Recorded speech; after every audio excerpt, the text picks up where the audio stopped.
청년들하고 같이 예배드리는 것이 금년에 처음인 것 같아요. 제가 과거가 아니라 얼마 전까지만 해도 사부 예배, 젊은이 예배에 가서 한 달에 한 번, 두 달에 한 번은 설교를 했었는데 작년에도 거의 이제 못한 것 같고 금년에도 못했는데 이렇게 청년들이 본당에 올라와서 함께 예배하게 되니까 얼마나 감사한지 모릅니다. 특별히 우리 교회가 이제 주일학교하고도 장년들 부모님하고도 연합 예배를 좀 가끔씩이라도 드리면 좋겠다는 이런 생각을 가졌어요.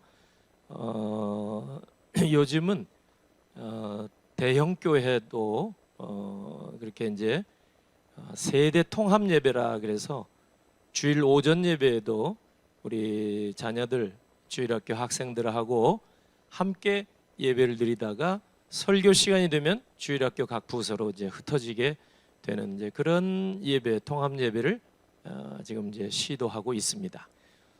집에서도 따로, 교회에서도 따로 이러다 보니까 너무 거리감도 좀 많이 있는 것 같아서 이렇게 세대 통합 예배를 뜻이 있는 교회들이 이렇게 시도하고 있는 것은 제가 생각할 때 바람직하다 이런 생각을 합니다.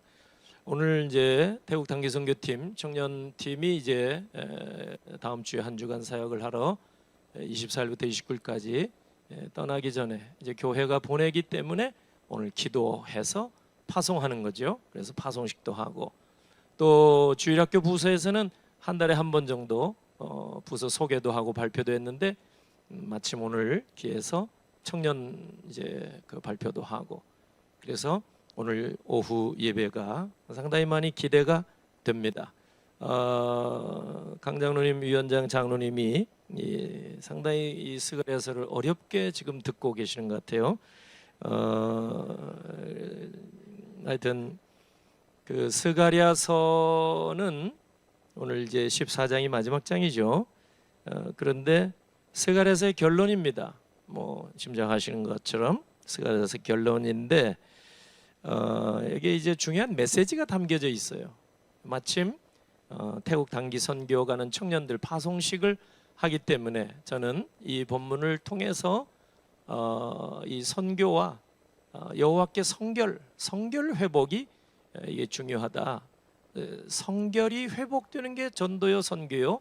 전도와 선교가 바로 성결 회복의 사역이다. 이런 취지에서 이 본문을 중심으로 말씀을 드리고자 합니다. 스가랴 선지자가 활동한 시대가 주전으로 예수님 오시기 전에 한 520년에서 470년이니까 한 50여 년 동안 활동한 것 같아요. 지금으로부터 한 2500년 전이니까 상당히 오래됐죠.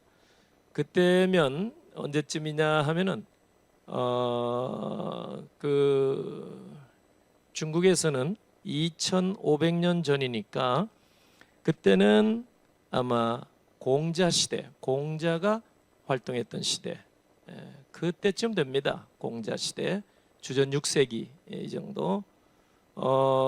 그리고 인도에서는 석가모니 요때쯤입니다. 석가모니 시대 그 전후죠. 어쨌든 그리고 우리나라로 보면은 아주 상고적이지만 고조선 시대입니다.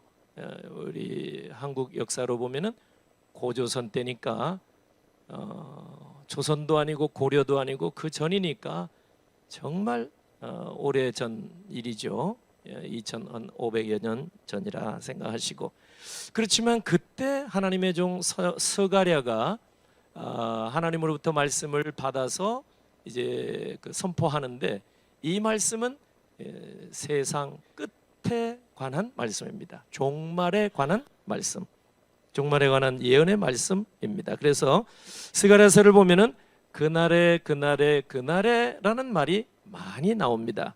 그날이 바로 세상 끝입니다. 세상 끝에 어떤 일이 일어나는가 계시록만 그 말씀을 하는 게 아니고 세상 끝날 쯤 이때 2500년쯤 이제 볼 때 이제 구약의 마지막 그리고 이제 예수 그리스도께서 인류의 구세주로 이 땅에 오실 그것을 바라보며 하나님으로부터 받은 말씀을 백성들에게 전한 것이 스가랴서입니다.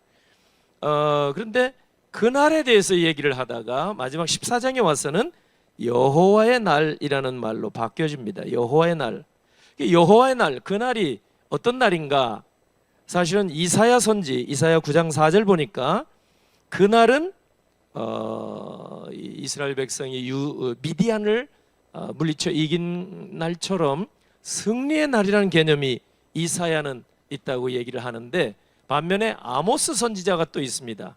미래에 대한 예언을 한 선지자 중인데 아모스, 우리가 다 살펴봤습니다만은 이 아모스 5장 18절에 보면은 또 이 여호와의 날을 승리의 날이라는 개념으로 얘기를 하지 않아요. 오히려 어둠의 날이다 이렇게 얘기를 하고, 오히려 멸망의 날이라 이렇게 얘기하는 거예요.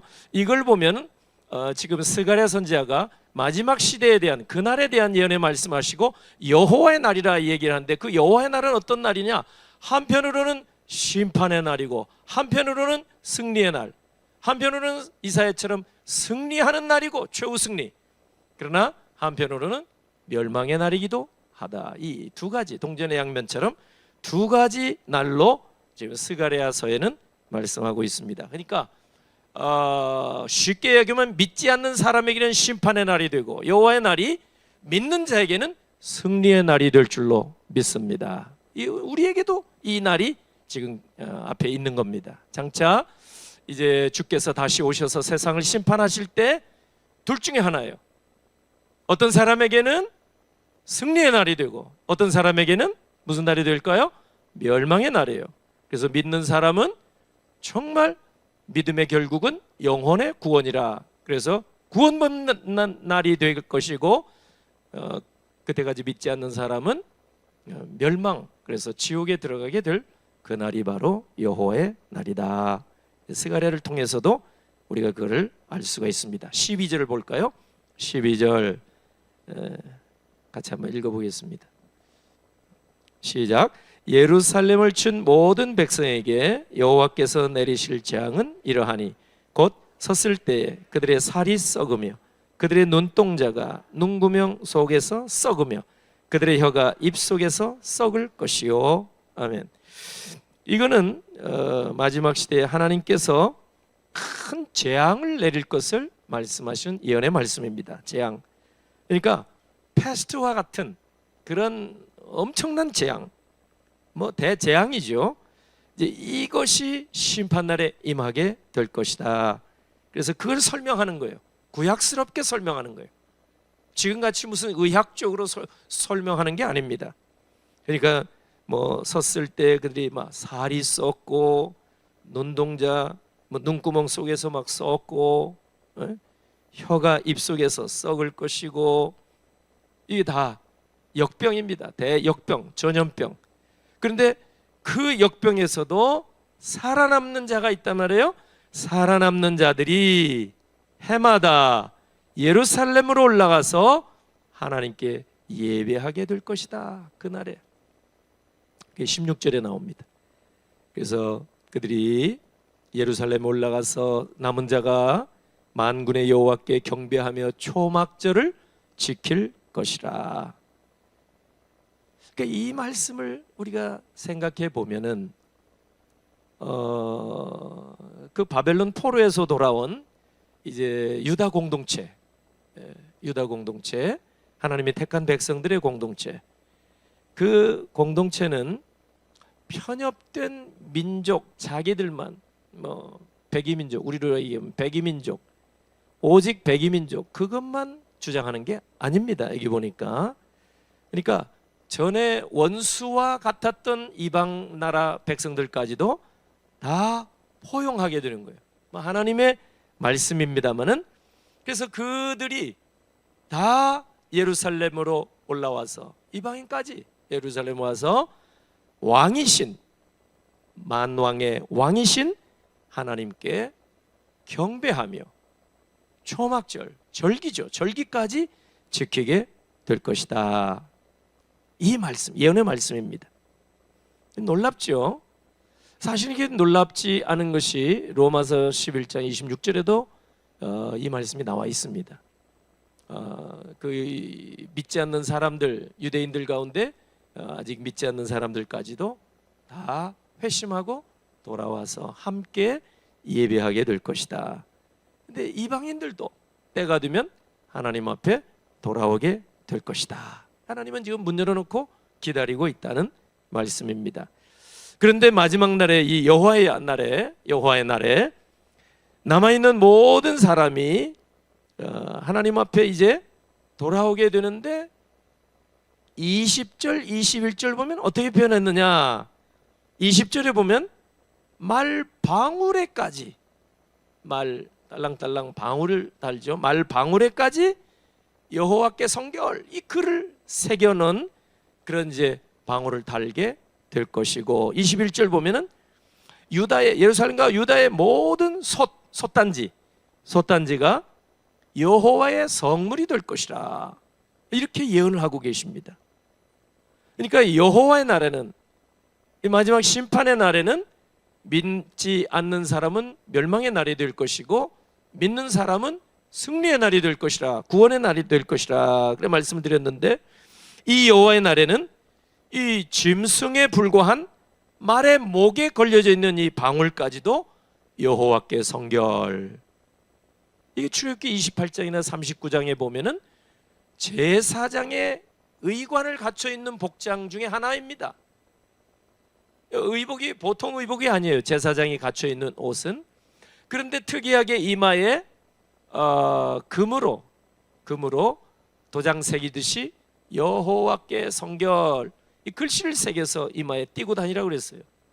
딱 보면 대제사장이 금방 드러나게 됩니다.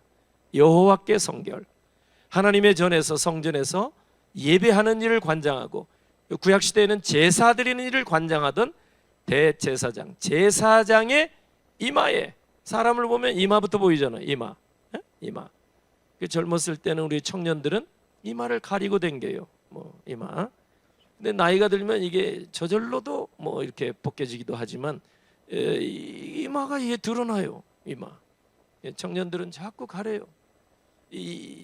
우리 나라 사람들은 이마를 보면 이제 관에 높은 자리를 차지할 것인가, 돈을 많이 벌 것인가 보인대요. 뭘 보고 그런지 모르겠지만 저를 보고 돈 많이 벌고 높은 관에 올라간다 그런 말을 하는 사람이 한 사람도 없어요. 근데 뭘 보고 하는지 모르겠지만 근데 이마에 여호와께 성결, 이 순 금패를 붙이고 다니게 했어요, 제사장에게. 근데 보세요, 20절 21절에 여호와의 날에 어떤 모습이 나타난다고요? 그냥 하찮은 짐승에 불과한 말 딸랑딸랑 이 목에 걸린 방울에조차 여호와께 성결, 이런 글씨가 이제 쓰여진 그런 방울을 달게 되고, 하찮은 이제 솥단지들, 유다와 예루살렘에 있는 모든 솥단지들이 비록 성전 안에서 무슨 고기 삶는 일에 제사용으로 도구로 쓰임 받기 위해서 그냥 성전 안에 있긴 있었지만 별로 사람들이 주목하지 않았어요. 그런데 그러한 솥단지조차 여호와 앞에서 성물, 뭡니까? 거룩한 그릇, 거룩한 도구가 될 것이라. 할렐루야. 놀라운 변화죠. 과거에는 그게 주목받지 못했던 것인데 성전 안에서 이렇게 존귀한 존재로 바뀌어지게 될 것이다. 예언의 말씀입니다. 별로 중요하게 취급받지 않았던 도구들인데 마지막 시대에는 그런 그릇들까지도 거룩한 도구로 쓰임받게 될 것이라는 예언의 말씀입니다. 그렇죠? 오늘 우리에게도 마찬가지인 것 같아요. 우리가 그리스도 안에 있으면, 예수 그리스도를 믿고 그리스도 안에 있으면, 사도 바울이 많이 얘기를 했죠. 그리스도 안에 있으면 하찮은 그릇, 발끝에 채이는 돌멩이, 그런 존재였을지라도 그리스도 안에 들어오게 되면은 정말 베드로처럼 반석과 같이 귀중한 사람으로, 존귀한 자로 여김을 받게 될 줄로 믿습니다. 세상에 하찮은 그릇처럼 취급받던 그런 인생들이 그리스도 안에 들어오면 존귀한 보배로운 존재로 쓰임받게 될 줄로 믿으시기를 바랍니다. 이것이 마지막 날에 하나님께서 하실 일이라고 스가랴를 통해서 구약에서도 말씀하고 계십니다. 우리가 예수 믿고 그리스도 안에 있으면 누구든지 거룩한 자가 될 줄로 믿습니다. 사람들이 어떻게 볼지 몰라요. 근데 하나님은 예수 그리스도의 피로 우리를 깨끗하다, 우리를 받아주셨기 때문에 존귀한 존재로 하나님은 우리를 정말 하나님 나라의 가장 보배로운 존재로 받아주실 줄로 믿습니다. 예수 믿고 그리스도 안에 있으면 누구나 귀한 존재가 된다는 사실, 이게 뭡니까? 복음입니다. 이게 복음이에요. 이 복된 소식을 전하는 것이 바로 선교인 줄로 믿습니다. 선교. 지금 설교를 10분 하고 나면 꼭 나타나는 증상이 눈꺼풀이 무거워지고 갑자기 온몸에 힘이 빠지고 그런 증상이 나타나는데, 한 명, 두 명 이제 나타나기 시작한 것 같아요.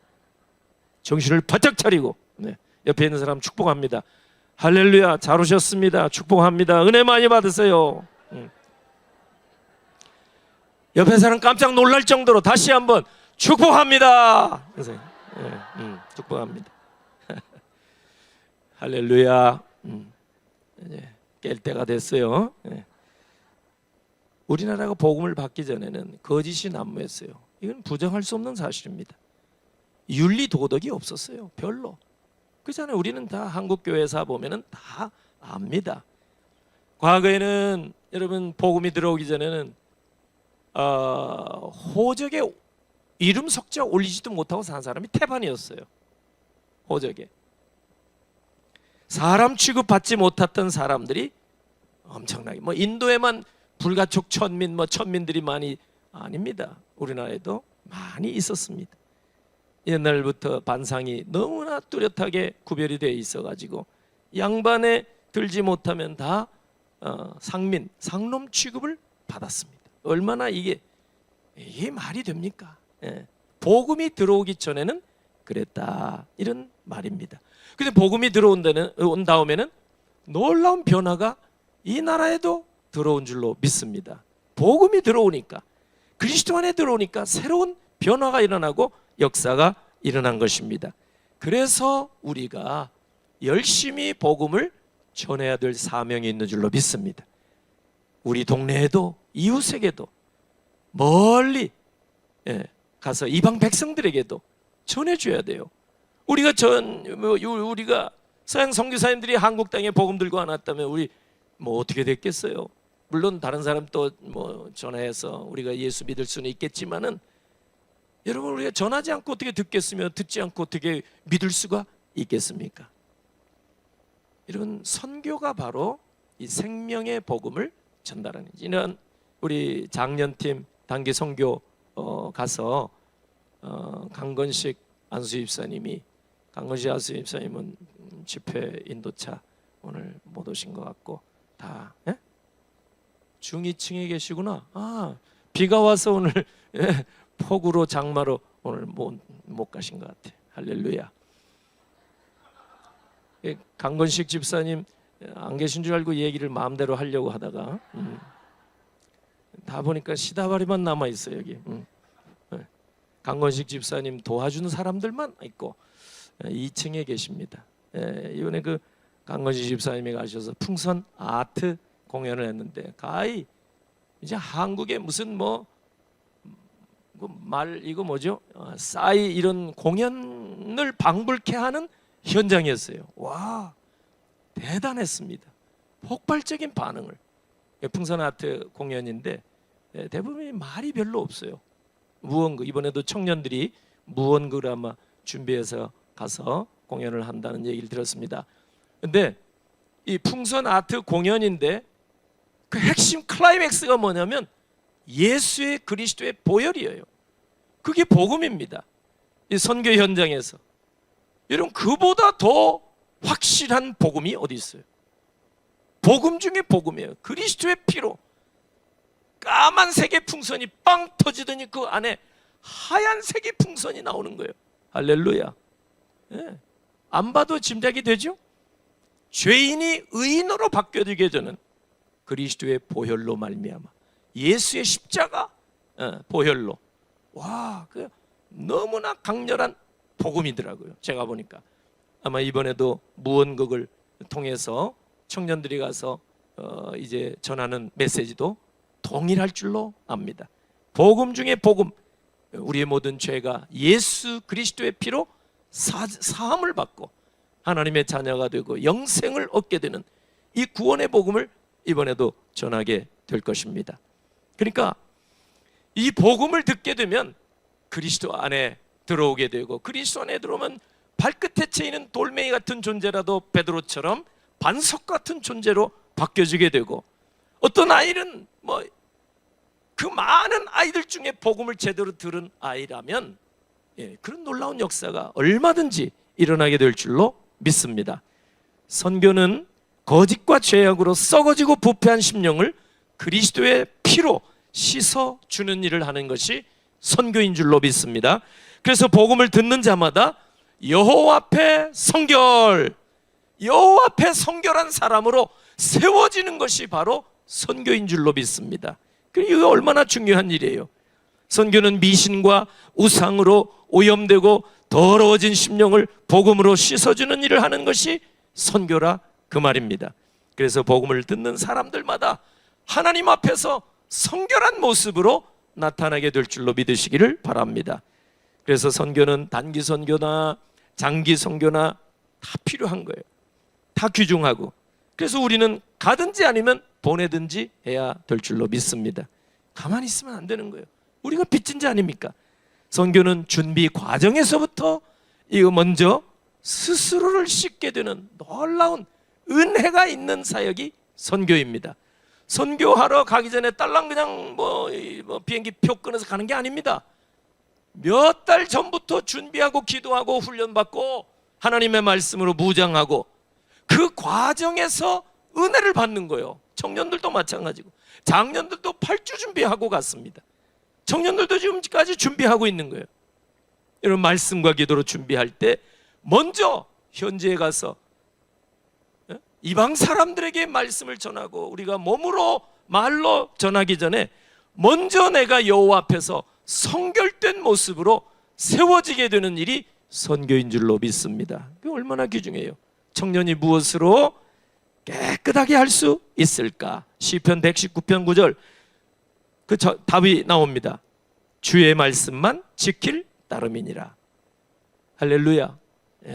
디모데전서 4장 5절에 보니까 하나님의 말씀과 기도로 거룩하여 짐이라. 이 말씀을 좀 정리하려고 합니다. 많이 눈치를 보니까 지금 다음 뒤 순서도 많은데 목사님 어떻게 하려고 저렇게 걱정하지 마세요. 다 시계 보고 다 계산하고 있습니다. 오늘 이제 태국 단기 선교를 앞에 둔 청년들에게 가장 먼저 필요한 것이 무엇일까? 오늘 연합 예배를 드리는 오후 예배 모든 장년들도 마찬가지예요. 가장 우선적으로 필요한 일이 뭘까? 많은 말씀도 우리가 듣지만은 금년에 또 실천 목표가 다시 회복하는 교회가 되자 이거 아닙니까? 근데 가장 우선적으로 매주마다 우선적으로가 달라질 수도 있겠지만은 가장 우선적으로 급선무, 오늘 금년 한 해 우리가 기도해야 할 거, 우리가 정말 열심히 해야 할 거, 회복 중에 회복. 무엇부터? 미국 사람들은 빨리, 제일 빨리 급선무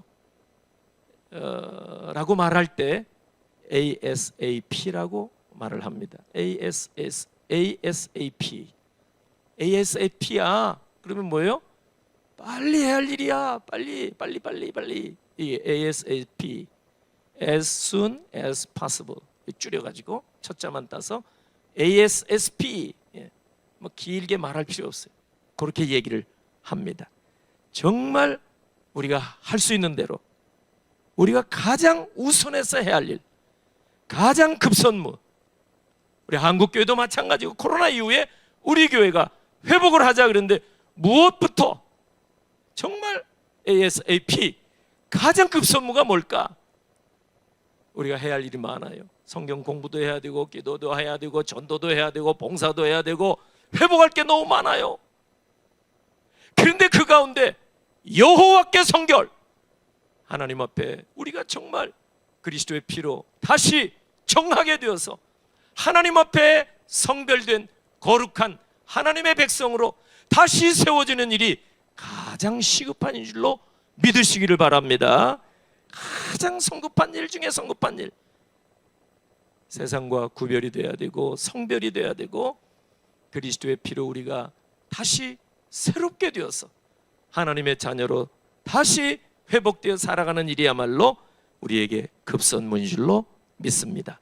그래서 오늘 이 시간에 이 말씀을 기억하시고 보내는 우리 교회나 또 파송받는 청년들이나 우리 모두가 다 많은 일을 앞에 놨지만은 해야 할 일이 태산 같지만 가장 급선무는 뭐냐?